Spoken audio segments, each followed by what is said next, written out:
Looks like I'm gonna be freezing a whole bunch of cherry tomatoes. That is not a bad problem to have. What is your favorite variety of summer squash to eat and grow? Let us know in the comments. Guten gardening, everybody. When you talk about the difference a day makes, we got about 2 inches of rain over the last day, and I gotta tell you, our garden just perked right up. And now I'm out here, I've got to take care of some maintenance, and I've got some vegetables to harvest. So come along with me as we get to work here in the garden. The first thing I have to do today is to take care of my GreenStalk potatoes, because we need to add supports to those longer stems so they don't all fall over. As the stems get longer, they tend to fall over, and we want to keep them upright as long as possible. It makes it easier to feed. It also keeps the plant from, bending at the stem and breaking and eventually dying too soon. So I'm going to take this and use the same setup we used a couple years ago, using 2 of our bamboo skewers you can find in any store and a little piece of this lightweight wire. And we use that, we did a video explaining this entire process, but we use that to support the stems so we no longer have an issue with them falling over. So we go from this to this. Well, next up, right behind me, we've got some fall potatoes that we planted, and we need to really get those hilled up. We've already done a little bit of it, but I need to add some more mix to this so that we have a nice level surface as well. Otherwise, what happens is when it rains, everything that we've mounded up just flows right back down, so that doesn't help anything. So let's go ahead and add some mix and make sure these are hilled up as much as they need to be. One of the nice things that we've got going on here is we have all that $1 per bag potting mix. So we got a great deal in that, and I'm able to use that right here in the raised bed. And it's already pre-mixed, so I don't have to do any extra effort. And I wanna make sure that we cover up these stems as much as we can. We wanna give as much chance for potato development instead of leaf development as possible. Now, unfortunately, I didn't get any footage of this, but my younger daughter and I came out and we put some of this floating row cover. We had some old floating row cover, and we wrapped our garlic and our onions that have gone to seed. We wrap those in it because we don't want to lose any of the seeds as it starts to dry out and die off. That's one of the little maintenance tips we learned over the years. Now, that beautiful rain also came along and washed all the DE off of our potato plants. Unfortunately, there are definitely still some potato beetle larvae in particular, so I've got to go ahead and spread the DE back on these plants. And with the right tools, that's a pretty quick procedure. All right, I think our potatoes are in pretty good shape now. And I'm gonna deal with this Heritage Red Raspberry because we finally cut back the Flora canes, the second-year canes. We just have our Prima canes left, our first-year canes. You can see right at the end of these canes is where we're gonna start seeing our next later harvest, but I need to get these set up a little bit. Now, I don't trellis these so much as I hold them up in place because of how they grow. It takes a couple of minutes and a little bit of string. I got a good bit of maintenance done here, so I'm gonna go ahead and get started harvesting some of what we have out here for our daily harvest. And I'm gonna start with some of these GreenStalk green beans we just did a video on. If you didn't see that video, you should check it out. Show you a tour of a lot of what we're growing in our GreenStalks, including a lot of green beans. In fact, I like these green beans so much, we just set up another GreenStalk with green beans so we can continue that harvest as we get into the fall. There's a nice little meal of beans. All right, let's see what we've got here with our summer squash. And this is grown just in partially composted quail waste. And these have been by far the most productive plants that we've grown in terms of summer squash.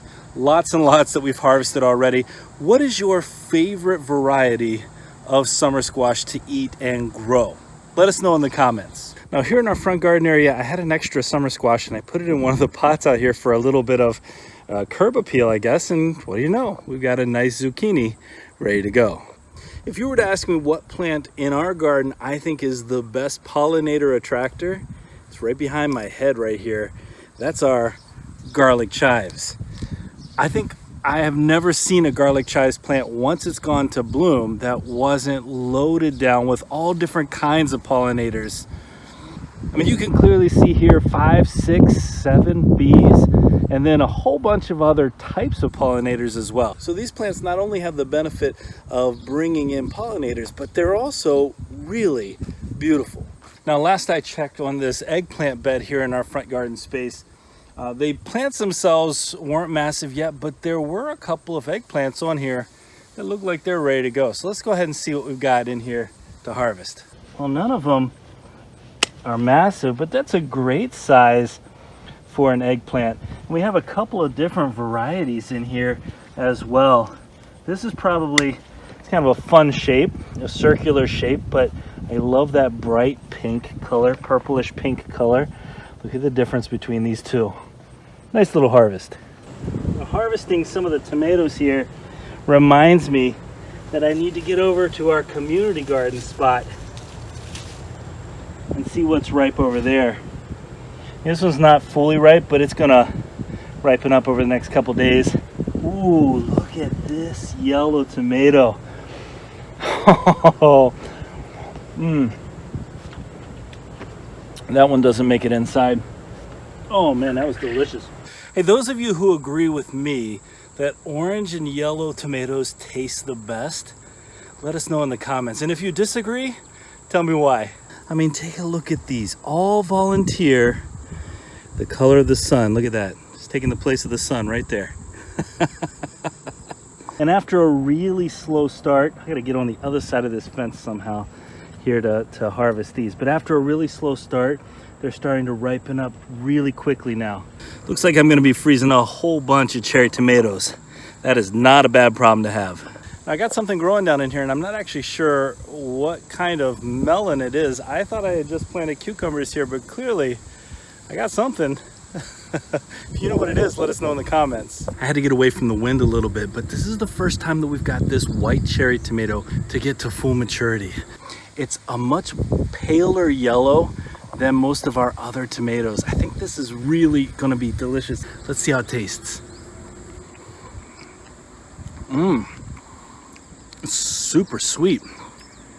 It's like a milder tomato taste, but super sweet. Oh, that's good. Look at all that beautiful color here from these volunteer tomatoes. That's gonna be, I mean, it's packed full. And our cucumber that I harvested in there as well. But there's so much there for me to put away. I'm gonna say that for the next couple of weeks, these daily harvests are gonna be filled. Well, folks, I'm not gonna say that my day in the garden is done, not by a long shot. Now I've gotta head over to our community garden space, see what's ripe over there. But this is another daily harvest and some daily upkeep. I hope you enjoyed coming with me as I did some of this work in the garden.